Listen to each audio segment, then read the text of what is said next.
Buenas tardes a todos. Bienvenidos a este webinar. Hoy día tenemos la fortuna de que nos acompañe con nosotros. Bueno, primero que nada, mi nombre es Moisés Guindy. Soy codirector de LATAM en USA México. Soy abogado. Tenemos un despacho Seaton Guindy Llamus. Nosotros nos dedicamos esencialmente a temas de derecho corporativo, derecho civil. Sin embargo, tenemos una sociedad con LATAM en USA. Ya tenemos trabajando con ellos bastante tiempo. Es un grupo de profesionales que ayudan en diferentes temas para realización de negocios en Estados Unidos principalmente. Tienen oficinas en 9 países de Latinoamérica. Esencialmente se dedica mucho esta firma a lo que es el tema migratorio, pero también se dan asesorías en materia contable, en diferentes materias para que se puedan lograr todo tipo de negocios, desde franquicias, adquisición de inmuebles, diferentes temas de negocio en Estados Unidos. Hoy tenemos la fortuna que nos acompañe Roberto Macho.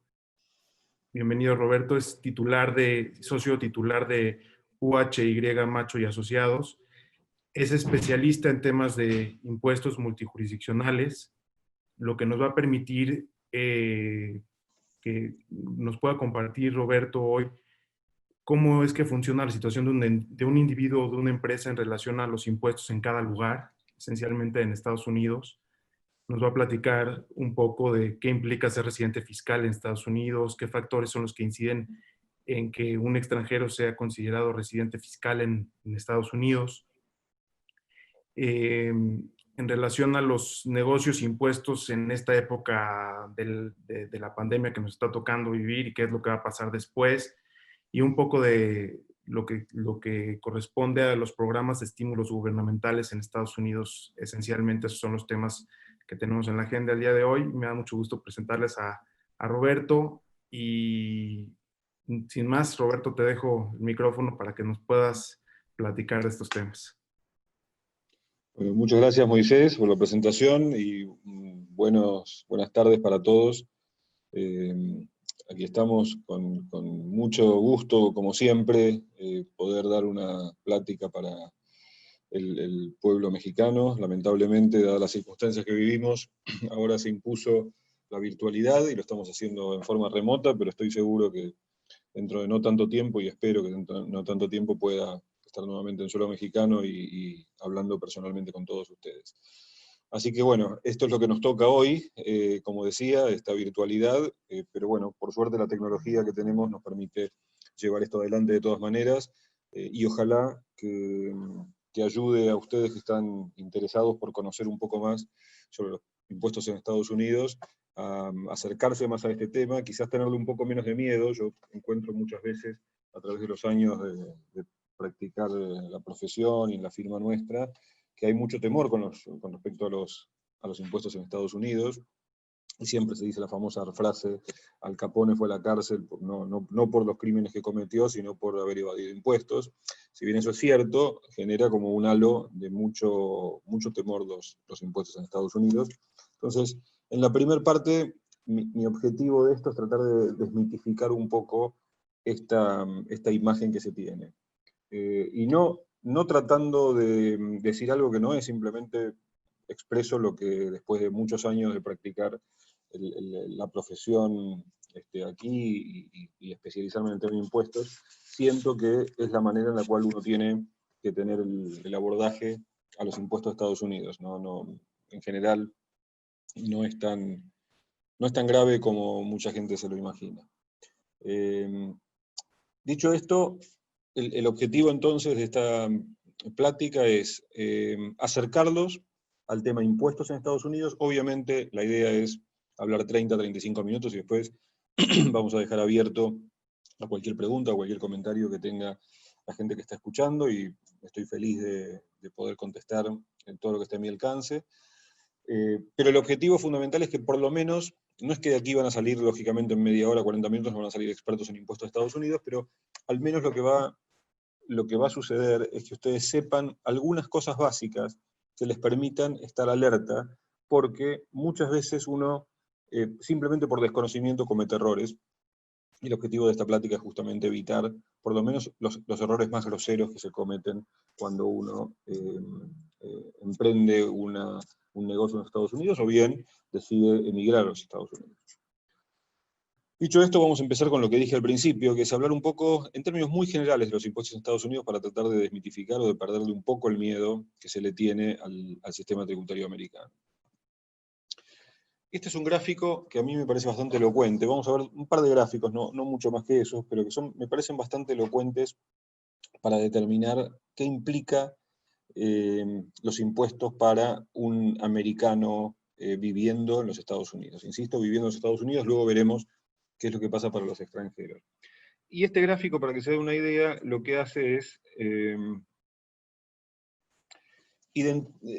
divide a la población americana en 5 quintiles, es decir, divide al total de la población entre 5 segmentos o 5 conjuntos, dependiendo del nivel de ingresos que tiene cada segmento.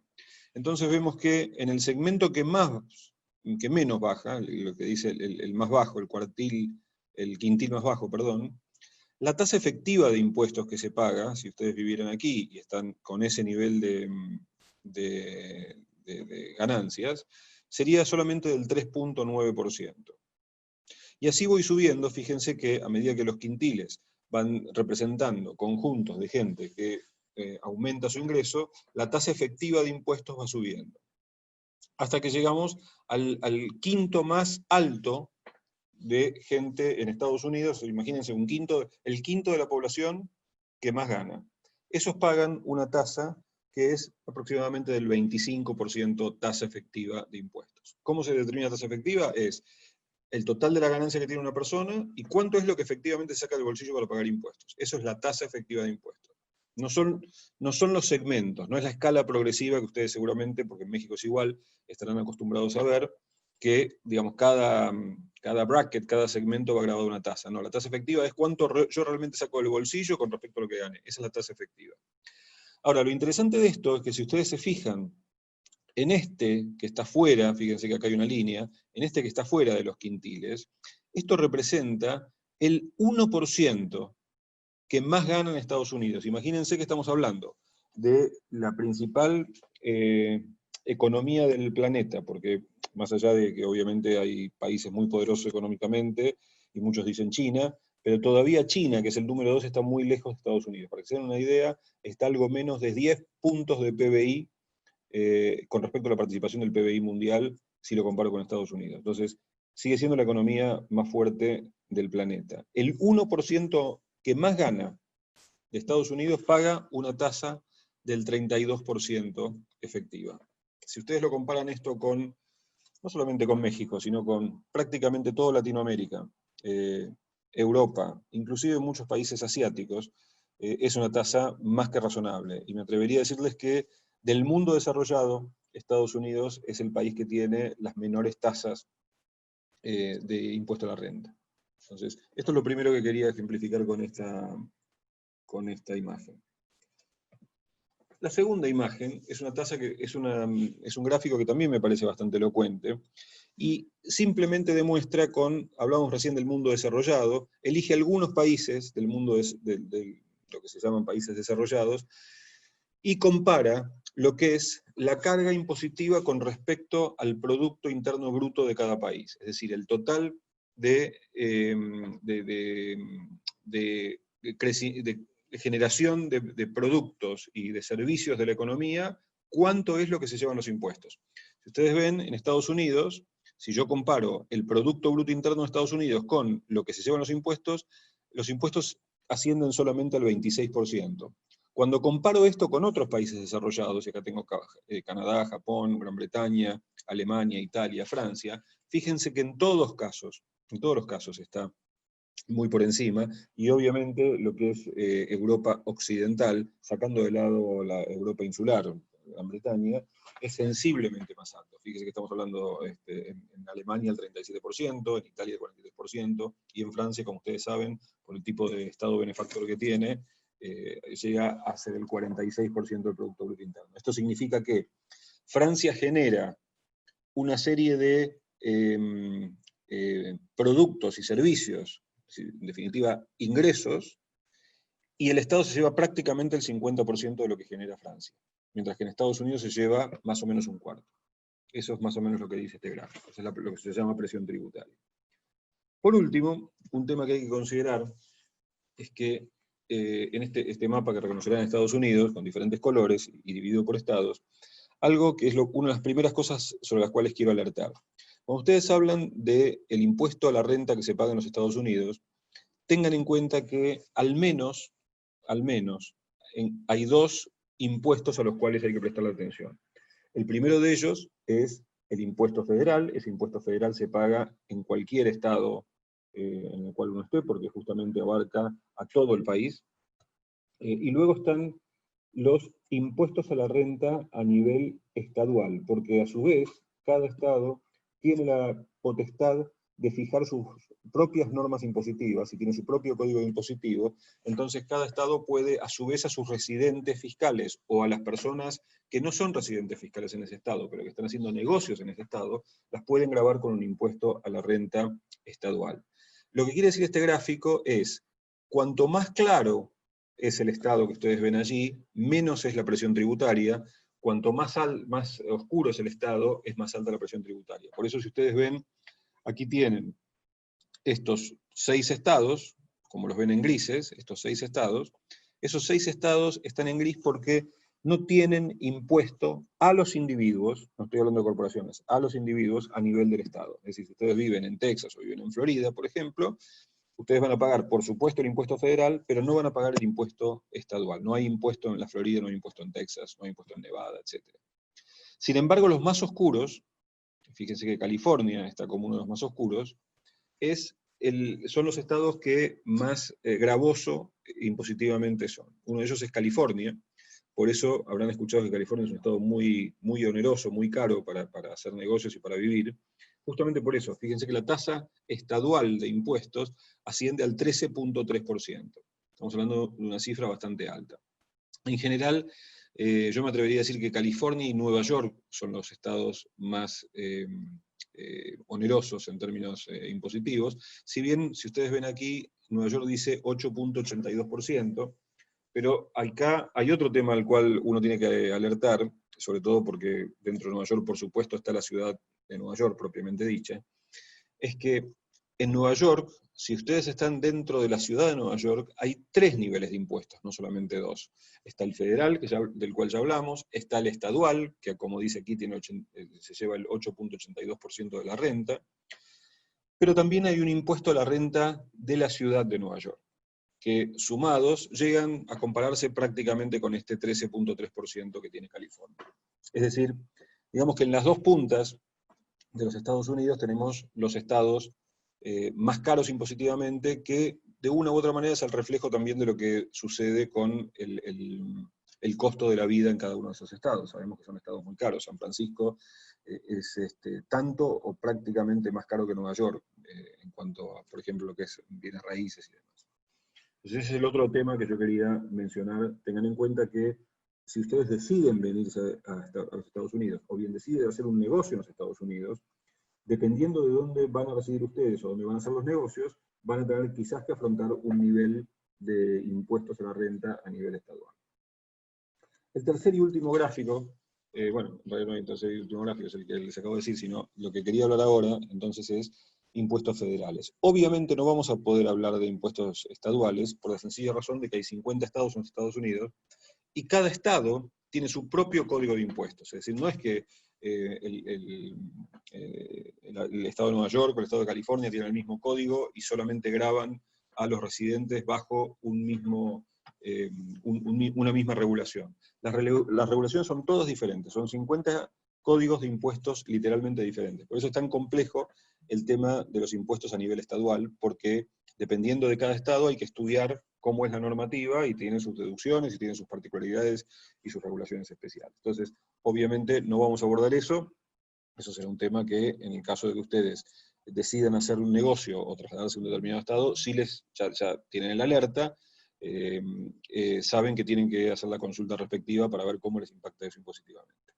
Entonces vamos a concentrarnos solo en los impuestos federales de Estados Unidos. Y básicamente, para hacerlo, para simplificar, hay dos impuestos relevantes a nivel federal para los individuos, o en general.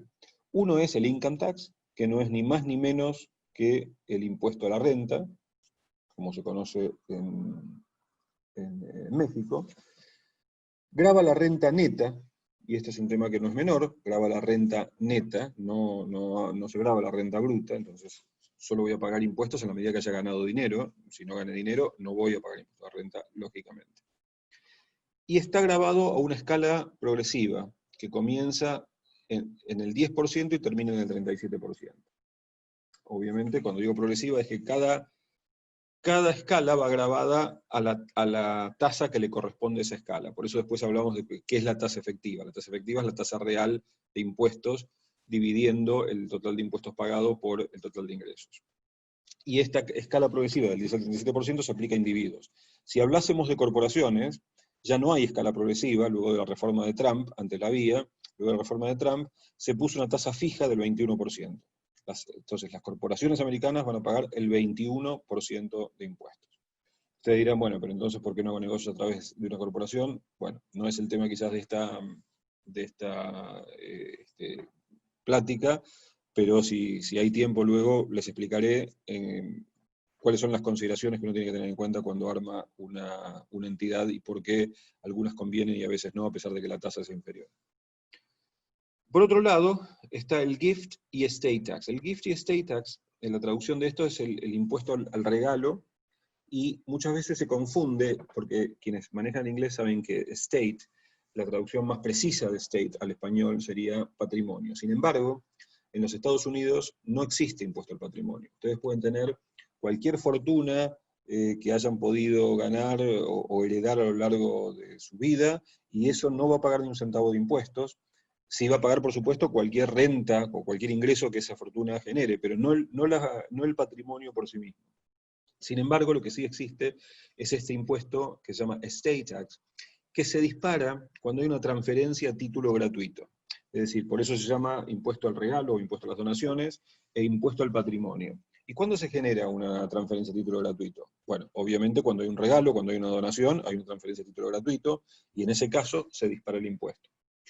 Pero también, analizamos el tema del impuesto a las donaciones y hay que saber que existe, pero sí también hay una situación en la cual uno no puede controlar esa transferencia a título gratuito. Uno cuando dona algo lo hace voluntariamente y obviamente puede controlar que suceda, que no suceda o cuándo sucede.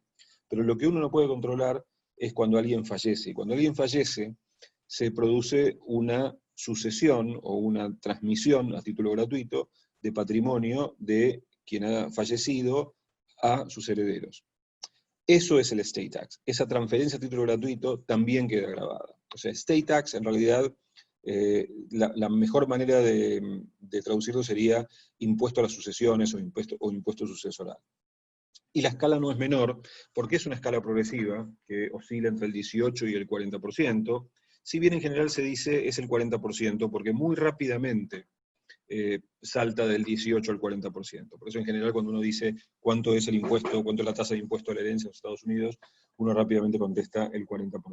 Entonces, como verán, es un número importante. Ahora se preguntarán ustedes, ¿el 40% de qué? Bueno, el 40% no de las ganancias, porque aquí no estamos hablando de impuesto a la renta, sino que es el 40% del patrimonio que quedó valuado al momento del fallecimiento, no valuado al momento de adquisición. Y esto es un tema que no es menor, porque alguien puede haber fallecido hace una semana atrás, pero tenía un apartamento, digamos, en la ciudad de Miami, que lo adquirió hace muchos años atrás, digamos, hace 30 años, en $200.000, y hoy ese departamento quizás vale $3 millones. Es el 40% de los $3 millones, porque es la evaluación de mercado al momento del fallecimiento. Hay que hacer una declaración por esto, y hay una serie de incomodidades que pueden llegar a suceder a partir de esta situación.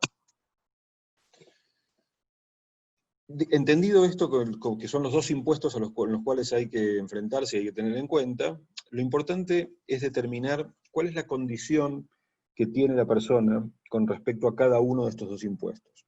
¿Y a qué me refiero con esto? Me refiero a su condición frente a si es residente o no es residente de los Estados Unidos, de cara al impuesto a la renta, o de cara al impuesto a la herencia, si es domiciliado o no domiciliado a Estados Unidos. Uno tiene que saber cuál es la condición que reviste cada uno frente a los impuestos de Estados Unidos, en función de su domicilio, su residencia, para determinar cuál es el impacto que va a tener. ¿Y cuál es la importancia de esto? La importancia de esto es la siguiente. Si a los efectos del impuesto a la renta, yo soy considerado residente de Estados Unidos, cuando digo residente ahora no me estoy refiriendo a un concepto migratorio, sino que me estoy refiriendo a un concepto estrictamente fiscal. Alguien puede ser, no tener ningún estatus migratorio determinado, sin embargo puede ser residente fiscal de Estados Unidos y luego veremos cómo se determina esa situación. Entonces vamos a ver vamos a hacer una comparación entre residente y no residente. El residente, tanto como el no residente, utilizan una escala progresiva de impuestos, comienza, como habíamos dicho antes, en un 10%, termina en un 37%, y es la misma escala, o sea, no hay ninguna diferencia. La escala es exactamente la misma, quiere decir que no hace ningún tipo de discriminación. El gran tema fundamental viene en esta segunda línea, que es, ¿qué grava el residente? Y el residente grava la renta global. Si una persona, en mi caso, soy residente fiscal de los Estados Unidos, voy a tributar en Estados Unidos por la renta que obtenga en Estados Unidos o en cualquier otro lugar del planeta. Entonces, ya no, lo que importa ahí es que soy residente fiscal americano y por eso voy a tributar sobre renta global. ¿Eso significa que voy a pagar el doble porque ya pagué en otro país? No. Si uno está bien asesorado y si uno está bien estructurado, no significa que voy a pagar el doble. Sí significa que voy a tener que reportar el 100% de mis ingresos en los Estados Unidos y después ver cómo puedo ser eficiente en la determinación impositiva. Mientras que el no residente fiscal va a gravar únicamente la renta que tenga dentro de Estados Unidos. Es decir, si un extranjero gana plata, digamos, alguno de ustedes vive en México, viene solamente a Estados Unidos a pasear, a tomarse vacaciones y demás, pero su dinero lo gana con las compañías o los ingresos que tienen en México o donde sea, ahí no tienen ninguna obligación de pagar ningún tipo de impuestos en Estados Unidos porque no hay ninguna renta que se origine en los Estados Unidos. ¿Sí? Ahora, si alguno de ustedes, que también sigue viviendo en México y viene de vacaciones a los Estados Unidos, pero a su vez decide quizás comprar una propiedad y quizás rentarla, o poner un negocio y empezar a generar ingresos con ese negocio, ahí sí, ya ustedes como no residentes tendrán probablemente una obligación fiscal para hacer una declaración de impuestos aquí. Entonces, esta línea es la gran diferencia. Los residentes pagan sobre la renta, no importa dónde se obtenga, los no residentes pagan únicamente sobre la renta americana. Por último, hay obligaciones especiales de reporte cuando uno es residente fiscal, y esto es un tema que no debe dejar de considerarse, porque estos reportes no implican impuestos. Probablemente no haya que pagar nada por informarlos. Son solamente requerimientos de información, pero el no llevarlos a cabo sí implica penalidades económicas muy altas, y en algunos casos inclusive de responsabilidad penal. Uno de ellos, pongo solamente un ejemplo, hay varios, uno de ellos, por ejemplo, es algo que se llama el FBAR. El FBAR es, todos los americanos tenemos que declarar todas las cuentas que tenemos, no en los Estados Unidos, fuera de los Estados Unidos en entidades financieras. Sea el beneficiario final o directamente, aún sin ser dueño del dinero que está en esa cuenta, si yo tengo poder de disposición de fondos a través de firma en el banco, lo que sea, tengo que reportarlo. Si no lo reporto, tengo penalidades económicas altas, como mínimo $10.000 por año por formulario, y pueden las penalidades o las multas llegar inclusive hasta el 50% del máximo saldo que tuvo esa cuenta por cada año que yo no la reporté. Es decir, digo esto porque para que se evalúe a la hora, y se sepa y se evalúe a la hora de hacer una declaración, ya como residente fiscal, hay que tomárselo seriamente, porque no es un tema de cuántos impuestos voy a pagar, es hacerlo adecuadamente para no incurrir en ninguna de estas penalidades y meterse en un problema. Con respecto a esto que figura aquí, que dice mínimo no imponible de 60.000, no lo consideren, es algo que evidentemente en la confección de mi presentación me quedó de otro slide, probablemente del siguiente. No es aplicable eso al impuesto a la renta. Vamos entonces a hacer esa misma comparación, pero con el impuesto a las sucesiones o el impuesto a la herencia. Fíjense que hablamos de qué es un domiciliado y qué es un no domiciliado. La tasa máxima es del 40%, lo mismo que en el impuesto a la renta. Aquí no hay ninguna diferencia entre el domiciliado y el no domiciliado. Y de la misma manera, con el mismo concepto del impuesto a la renta, para el domiciliado se graban los activos universales, es decir, no importa dónde estén los activos, están en Estados Unidos o no. Si yo tengo una cuenta en Suiza y tengo una casa en México y tengo, no sé, un barco que está en el Mediterráneo, yo voy a pagar por los activos, no importa dónde estén, si yo soy domiciliado de Estados Unidos. Mientras que el no domiciliado grava solamente los activos localizados en Estados Unidos. Y acá quiero ser muy específico con esto. ¿Qué son los activos localizados en Estados Unidos? Bueno, son todo lo que ustedes se imaginan que está localizado en Estados Unidos, como por ejemplo puede ser un auto localizado en Estados Unidos, es sujeto al impuesto a la herencia, una propiedad inmueble en Estados Unidos está sujeto al impuesto a la herencia, pero hay otras cosas que no son tan evidentes que son activos americanos. Por ejemplo, las acciones de corporaciones emitidas por corporaciones americanas se consideran activos americanos, no importa ni siquiera dónde está la custodia. Es decir, si ustedes tuviesen, supongamos que nunca vinieron a Estados Unidos, pero abrieron una cuenta de inversión en, no sé, un banco de inversión mexicano o un banco suizo, no importa. Y en esa cuenta de inversión, que está en otro país que ni siquiera es Estados Unidos, tiene activos americanos, es decir, supongamos compraron acciones de Apple, acciones de Citibank, lo que sea. Si algún titular de esa cuenta llega a fallecer, eso está sujeto al impuesto a la herencia.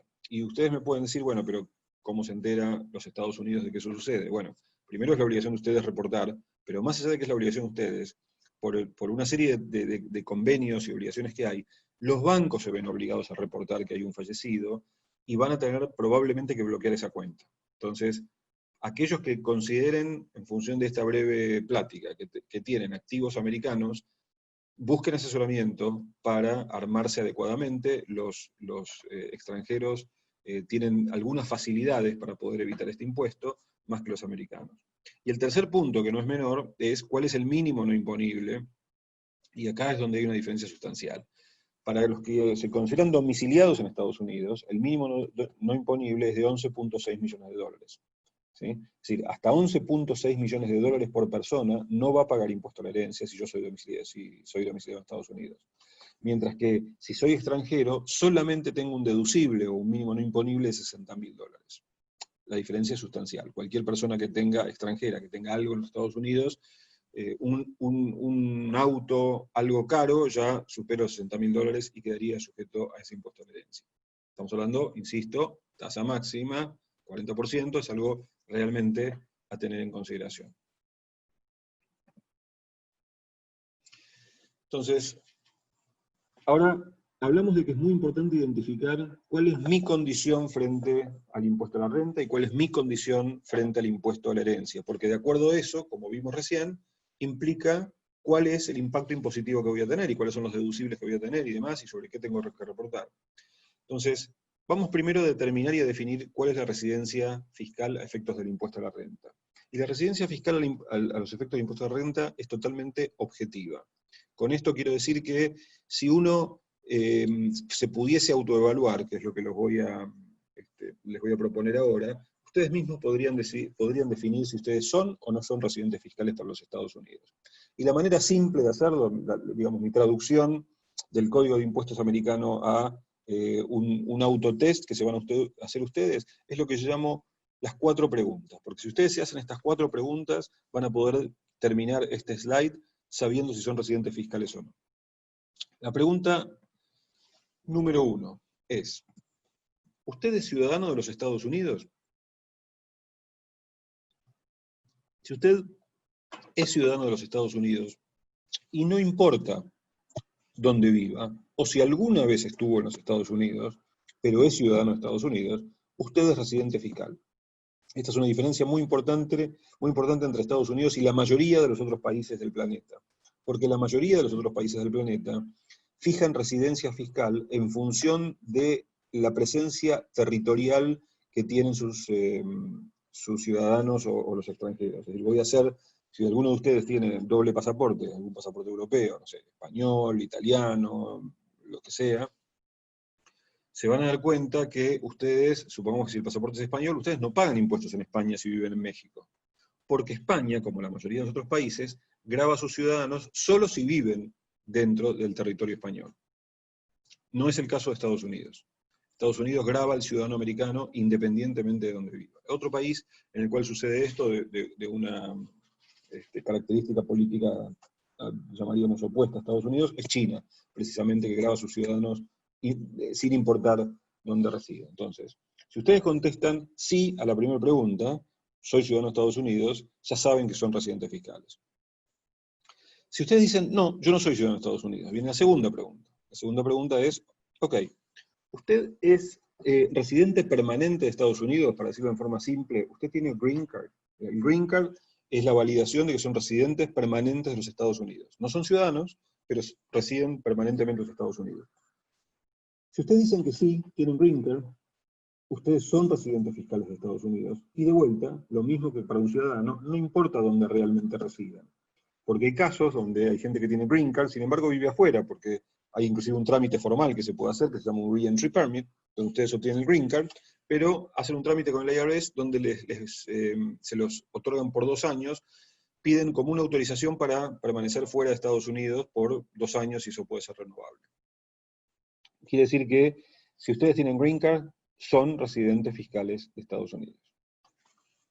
Si ustedes dicen, no tengo Green Card, no soy ni ciudadano ni tengo Green Card, viene la tercera pregunta.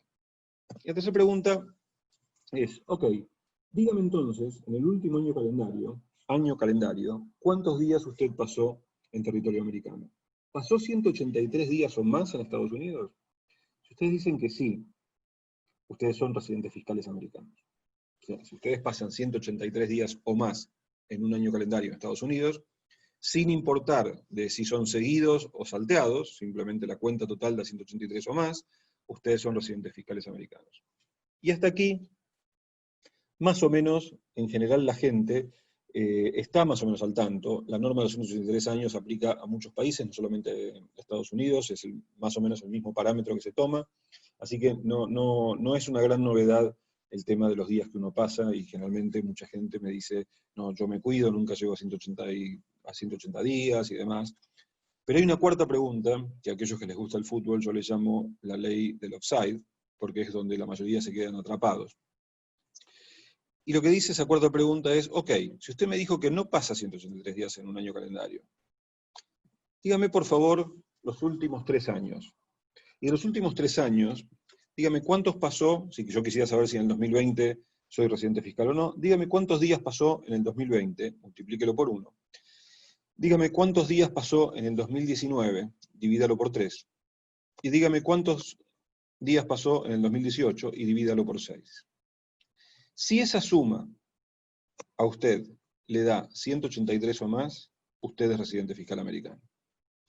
Y esta es la trampa del offside, porque mucha gente no sabe que esto existe, y entonces se cuida en no llegar a los 183 días por año calendario, pero no sabe que a su vez hay una fórmula y un cálculo de los últimos 3 años. La regla mnemotécnica de esto es, nunca, si no quieren convertirse en residentes fiscales americanos, nunca pasen más de 120 días por año en el territorio americano. Si logran eso, se van a dar cuenta que hagan como hagan esa fórmula, nunca les va a dar la sumatoria de 183. Entonces, como verán, está claro que este es un test muy objetivo. Es muy objetivo la determinación de la residencia fiscal a efectos de la renta. Ustedes ya estarían en condiciones, si tuviesen a mano esos datos, de saber si son considerados o no residentes fiscales americanos. Ahora, ¿qué pasa a efectos del estate tax?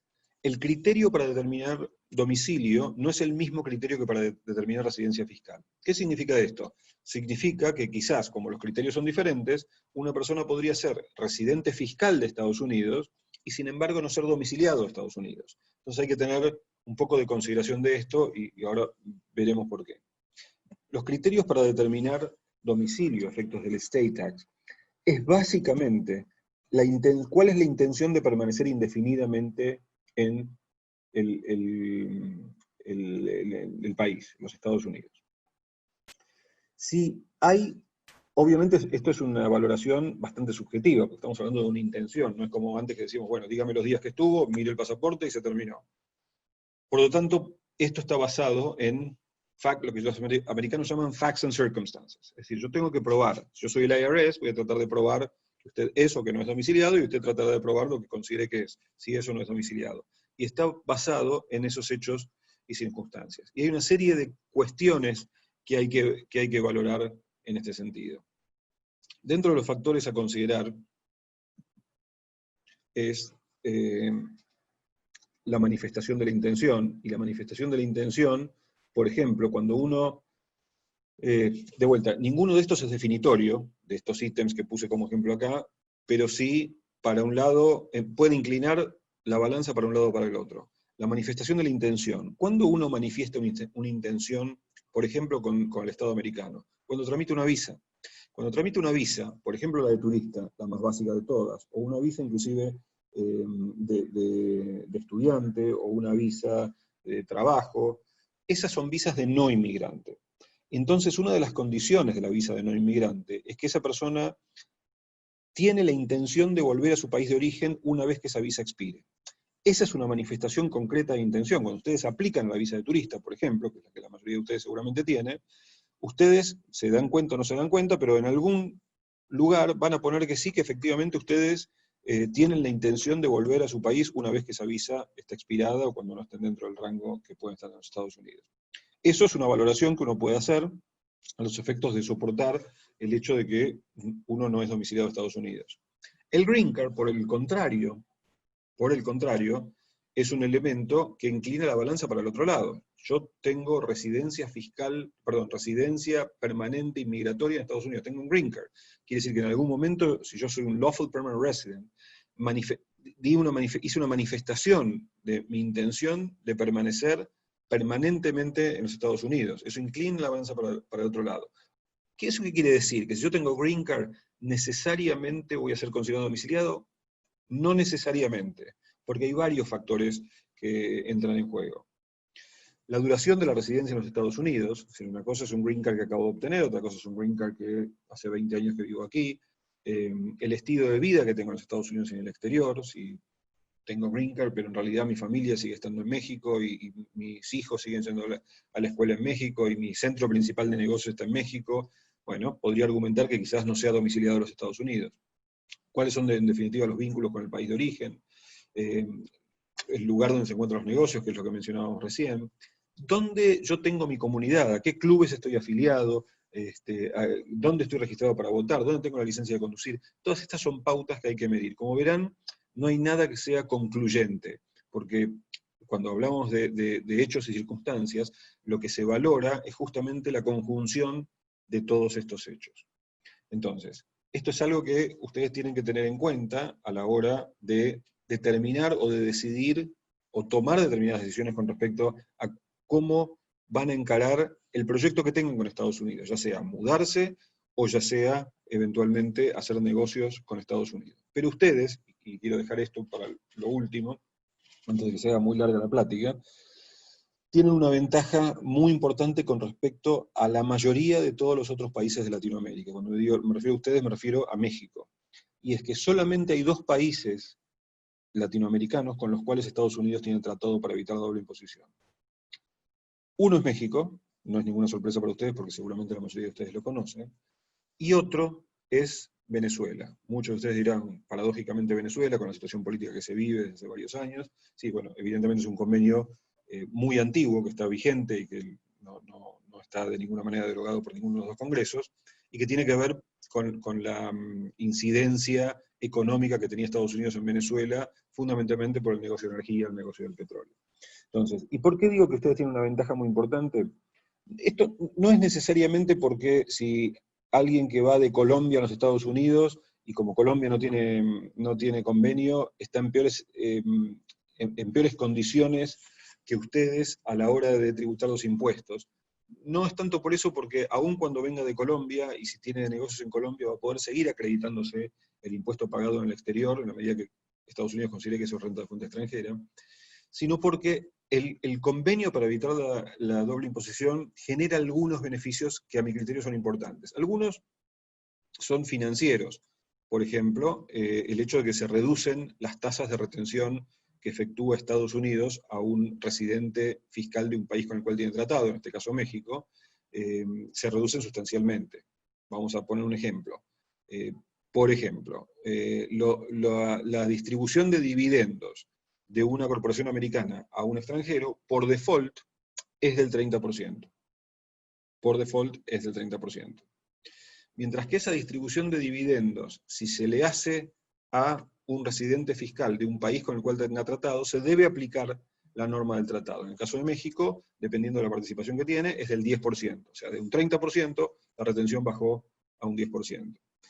Y el otro punto, que es muy importante y no es para nada menor, es que tienen lo que yo llamo una bala de plata.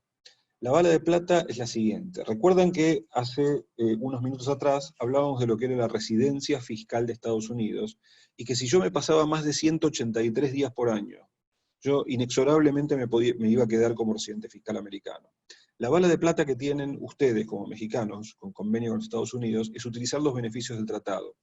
Y esos beneficios en el tratado dicen que si una persona pudiese probar que quedó atrapado como residente fiscal, por las normas de cada país, de los dos países, hay reglas, lo que se llama, los que juegan tenis sabrán entender de qué se trata, lo que le llaman tiebreaker rules, que es una regla por la cual yo tengo que determinar, si quedo atrapado de los dos, de cuál país me voy a considerar residente fiscal y cuál queda libre, no sería residente fiscal. Entonces, ustedes, aún si pasaron 200 días en Estados Unidos, pero se dan una serie de circunstancias, aún así todavía podrían recurrir a esa cláusula o ese beneficio del tratado y argumentar que ustedes no son residentes fiscales americanos, sino que siguen siendo residentes fiscales mexicanos, con todas las implicancias que mencionábamos recién de no pagar en Estados Unidos sobre renta global, la pagan en México, porque México es renta global también, y no tener todas esas obligaciones de reporte que mencionábamos recién. Traté de ser, bueno, hice unos 45 minutos más o menos, que eran 35, 40 minutos lo que pensaba dar. No quiero extenderme mucho más, pero sí me gustaría, espero que haya sido más o menos claro lo que dije y útil para ustedes. Sí quisiera dejar unos minutos abiertos a preguntas. Muchas gracias, Roberto. Uh-huh. Bueno, pues aquí tenemos algunas preguntas, vamos a irlas formulando. Si tienen más preguntas pueden hacerlas y las vamos a leer ahora. La primera pregunta que tengo es, si puedes indicar de favor qué formulario tiene que presentar un residente americano que reside en el exterior todos los años, que es para una persona de Argentina.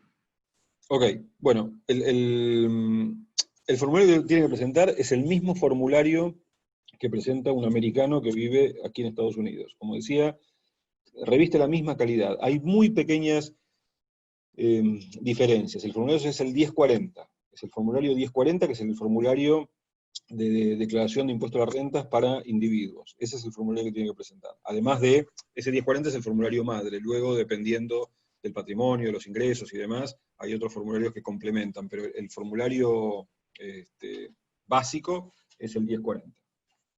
Perfecto.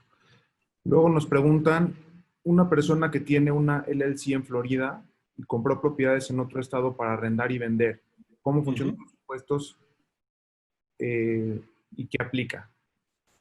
Bueno, siempre aplican los impuestos del Estado, siempre estamos hablando ahora de los impuestos estaduales, ¿no? El federal es igual para todos. En los estaduales, me imagino está hablando, siempre aplican los impuestos del lugar de donde se genera la renta. Es decir, supongamos que esa persona tiene una LLC en la Florida, pero se compró casas en el estado de Michigan, en Detroit, porque entendió que había una oportunidad interesante allí. Va a tener que pagar por la renta generada, siempre renta neta, la renta generada en Detroit va a tener que pagar en impuestos en el estado de Michigan. Lo mismo pasaría con California, lo mismo pasaría con cada uno de los estados donde exista lo que se llama técnicamente nexo. Nexo es el nexo que tiene esa persona, que es el contribuyente, con el estado que le está generando la renta. Muy bien. Tenemos una persona de Chile que está preguntando lo siguiente. Él está comenzando una empresa en Carolina del Norte, también tiene una empresa en Chile. ¿Los impuestos que pague en Estados Unidos se pueden descontar de su complementario que debe pagar en Chile? Sí, los impuestos en Chile, los impuestos que pague en los Estados Unidos, puede acreditarlos contra el impuesto chileno, con determinadas limitaciones. Tienen que ser, por supuesto, para Chile, ser considerados rentas de fuente extranjera, ubicado en Chile, ¿no? O sea, no puede pagar, si por algún motivo, que a veces pasa cuando uno queda atrapado en esa doble residencia, si uno paga impuestos en los Estados Unidos por una compañía que tiene en Chile, digamos, o un negocio que tiene en Chile, y es también residente fiscal chileno, esos impuestos no se los va a poder acreditar contra el impuesto en Chile, porque está pagándole a Estados Unidos impuestos que le corresponden a Chile. No sé si fui claro o confundí más. Correcto. ¿Cuál es el mínimo imponible para el state tax? Bueno, es lo que decíamos antes. El state tax, que es el impuesto sucesoral, lo primero que tengo que determinar para contestar esa pregunta es, ¿soy domiciliado o no soy domiciliado en Estados Unidos? Si soy domiciliado en Estados Unidos, tengo por individuo 11.6 millones de dólares. Es decir, hasta 11.6 millones de dólares de patrimonio no se va a pagar impuesto. Sin embargo, si soy no domiciliado en Estados Unidos, en definitiva soy extranjero, voy a pagar sobre el excedente de $60.000 nada más. Esa es la respuesta. Correcto. Un mexicano que tiene un negocio tipo LLC en Tennessee con visa E2 y quiere contratar a una persona mexicana con nacionalidad americana, pero vive en México. El que vive en México tiene algún impacto en cuanto, el que vive esa persona en México tiene algún impacto en cuanto a impuestos o aplican las mismas reglas como si viviera él en Estados Unidos. Creo que ya lo contestaste. Sí, no, no importa dónde, si vive en México, en la medida que sea ciudadano americano, es lo mismo que está contratando a alguien que vive en Tennessee. Es exactamente lo mismo. Correcto. Un no residente propietario de una LLC debe presentar declaraciones de impuestos si la sociedad aún no tuvo renta o facturación. Ok. Una cosa es que no haya tenido renta y otra cosa es que no haya tenido facturación. Si la compañía no operó, si es una LLC que nunca operó, la realidad es que no tiene ninguna obligación de presentar impuestos. Sin embargo, si la compañía operó, aunque no haya tenido ganancia, no solamente tiene la obligación de presentarlo, sino que además le conviene presentarlo. ¿Y por qué le conviene presentarlo? Porque no solamente, además de estar cumpliendo con la regulación, seguramente si no tuvo ganancia y tuvo alguna pérdida, esa pérdida la va a poder acumular en su declaración personal para cuando vengan ganancias y poder entonces tomarse ese quebranto. Si no presenta la declaración, nunca se va a reconocer esa pérdida y no se la va a poder tomar nunca para adelante. Okay. Un segundo. ¿Cuáles son las obligaciones de reporte para un residente de Estados Unidos que vive en el exterior? Es la pregunta. Ok, bueno, como decíamos antes, las regulaciones de reporte son exactamente las mismas que para un americano que vive en Estados Unidos. Lo único que tiene el extranjero de diferente es que dos cosas. Primero, tiene a los efectos del impuesto a la renta, los primeros 100.000 es un poquito más, porque todos los meses lo ajustan por inflación. Hoy debe estar creo que 107.000 aproximadamente por año, de ingresos producidos por servicios personales, no ingresos pasivos, sino por servicios personales, sobre los cuales no va a pagar impuestos en los Estados Unidos. Número uno, ese es un beneficio. Y el segundo tema, si uno vive afuera, es que, sobre todo para todas esas obligaciones de reporte que mencionábamos antes, los que viven afuera tienen límites más altos. Es decir, si yo como americano viviendo en Estados Unidos tengo que reportar todos los activos financieros localizados en el exterior a partir de $50.000, el extranjero por ahí tiene un límite de $100.000. Por debajo de $100.000 no tiene que reportarlos. Pero la estructura de la declaración es exactamente la misma, no son declaraciones diferentes. La siguiente pregunta sería, si se cumple con la pregunta 3 o 4, que me imagino se refiere al tema de los 183 días o la fórmula, ¿está alcanzado todos los años o solamente ese año? No, es solamente, eso se llama, la pregunta 3 y 4, para ponerlo gráficamente, es lo que se llama técnicamente el test de presencia sustancial. que es cuando uno no tiene un estatus migratorio, ni de ciudadano, ni de residente fiscal permanente, entonces depende de ese test de presencia sustancial que se hace todos los años. Es decir, cada año uno queda enganchado o no queda enganchado como residente fiscal, dependiendo de ese test. Perfecto. La siguiente pregunta es, ¿el impuesto del 30% a los dividendos distribuidos aplica a los no residentes? Sí, aplica especialmente a los no residentes. Los americanos no tienen ningún tipo de retención. Tienen la obligación luego de declarar esos dividendos recibidos dentro de su declaración y pagarán el impuesto que corresponda. Pero la retención es exclusivamente para los extranjeros. Aquí una pregunta de una persona de Argentina que dice que es médico, trabaja en un hospital en Argentina. ¿Qué pasa si por algún motivo queda atrapado como residente fiscal en Estados Unidos? Si debe pagar impuestos en Argentina y Estados Unidos. La pregunta es si tiene doble tributación o no. Bueno, en general esa es la peor de las situaciones posibles, cuando uno queda atrapado como residente fiscal de los dos países. Sobre todo, como decía antes, refiriéndome a México, si es un país como Argentina que no tiene tratado para evitar la doble imposición. Y es lo que hay que evitar a la máxima expresión posible, porque ahí sí puede ser, no en el 100%, pero en algunos ítems de ingreso que termine pagando doble impuesto, es decir, el mismo impuesto que paga en Argentina, en Estados Unidos, y no poder acreditarse el uno con el otro. Esa no es una buena situación. Perfecto. Pregunta aquí, ¿qué efecto tiene un trust ante los impuestos sucesorios? Bueno, es una respuesta extremadamente amplia porque cuando uno dice trust, hay infinidad de tipos de trust diferentes, con infinidad de objetivos diferentes, pero para tratar de hacerlo simple y probablemente satisfacer a la persona que está preguntando, si uno arma determinado tipo de trust, y ese determinado tipo de trust tiene algunas características, no voy a ser muy técnico, pero básicamente tiene que ser un trust irrevocable, el cual la persona, el settler, que es quien arma el trust, no puede ser beneficiario, ni puede tampoco tener ningún poder, o sea, no puede ser ni trustee, ni puede ser protector, no puede tener ningún poder de decisión. Es decir, hay un desapoderamiento real de los activos que se transfieren al trust. Si se logra eso, y es lo que se considera en la ley americana, lo que se llama un non-grantor trust, eso elimina el riesgo del impuesto a la herencia, porque como yo me desapoderé, de esos activos, 100%. y yo me muero yo con los activos que tengo, pero no los que están en el trust, que es como si, el trust en esos casos es como si hubiese creado una persona ideal, que es ahora el propietario de esos activos. Correcto. Preguntan aquí, ¿todos los socios de una LLC deben presentar impuestos sin importar el porcentaje de acciones o hay un mínimo que esté exento? Si alguien tiene un porcentaje muy mínimo, ¿podría estar exento? Esa es la pregunta.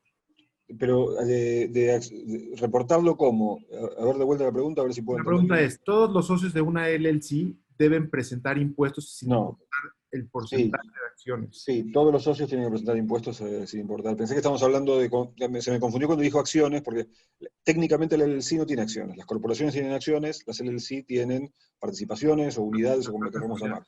Entonces, sí, todos los socios de la LLC, por más que tenga el 0,1%, tiene que hacer su declaración de impuestos. Otra pregunta. Esta persona es residente fiscal en Estados Unidos. ¿Tiene ingresos en cuentas americanas por servicios prestados a una empresa venezolana? ¿Debe declararlos en Estados Unidos? Y de ser así, ¿cómo se debe hacer para no gravar esos ingresos? Bueno, la respuesta la está dando con la primera oración. Es residente fiscal en Estados Unidos. Si es residente fiscal en Estados Unidos, como dije antes, no importa por qué ni dónde se obtienen esos ingresos, hay que declararlos. ¿Y cómo se puede hacer para declarar eso? Lamentablemente no hay mucha vuelta. Lo único que hay, como decía antes, Venezuela disfruta juntamente con México de ser los únicos dos países que tienen tratados. Por lo tanto, habría que ver si en ese caso en particular se pudiese justificar utilizar el beneficio del tiebreaker y que quede del lado venezolano. Pero, digamos, Venezuela en particular está pasando un momento complicado y muchas veces eso es muy complicado de demostrar. Otra pregunta que tenemos es, una persona que es residente fiscal, que no tiene ingresos, ¿cada cuánto tiene que declarar? O sea, si él No, vive en otro lugar, ¿cada cuánto tiene que declarar? no, si no tiene ingresos, No tiene ingresos. no tiene que declarar impuesto a la renta, excepto que tenga alguno de los supuestos por los cuales yo hacía especial mención de esas regulaciones o requerimientos de obligaciones de reporte. Es decir, puede ser que no tenga ingresos, pero si tiene una cuenta que heredó, no sé, del padre, de los $200.000 en un banco extranjero, lo va a tener que reportar de todas maneras. No va a pagar impuestos, no va a hacer una declaración de impuestos, pero va a tener que igual cumplir con las obligaciones de reporte.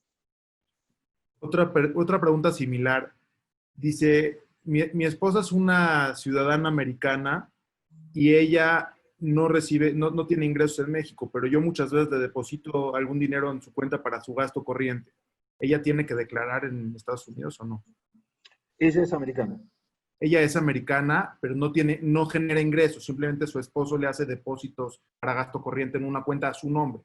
Ok, ahí va a depender, número uno, de cuánto es lo que le deposita.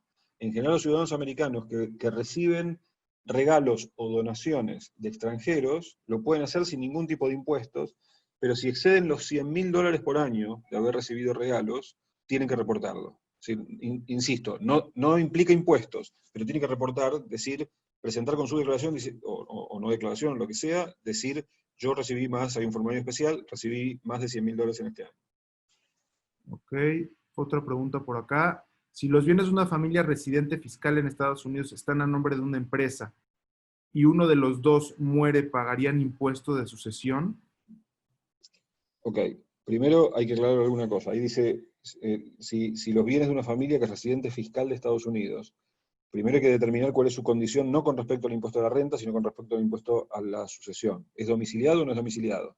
Entendamos que sí, que quiso decir que es domiciliado de Estados Unidos. Si muere una de las personas, que es el titular de esa empresa, debería pagar impuesto a la herencia en la medida que supere ese mínimo no imponible de $11.6 millones. ¿Sí? La participación de la persona que fallece, si esa participación excede los $11.6 millones, debería pagar impuesto a la herencia. Muy bien. Y una pregunta más. Si la empresa está en Florida y recibe rentas depositadas en Florida, ¿paga en Detroit y en Florida? No estoy entendiendo la pregunta porque al parecer había que decir algo más, pero aquí esta persona tiene una empresa en Florida, recibe rentas depositadas en Florida, pero me imagino que la propiedad está en Detroit, por lo que estoy entendiendo. Por eso, si las recibe en Florida, pero esas rentas provienen de la propiedad de Detroit, va a tener que pagar en Michigan, va a tener que pagar impuestos, porque es de donde proviene la renta, no importa dónde se lo depositen. Déjame ver si hay alguna otra pregunta.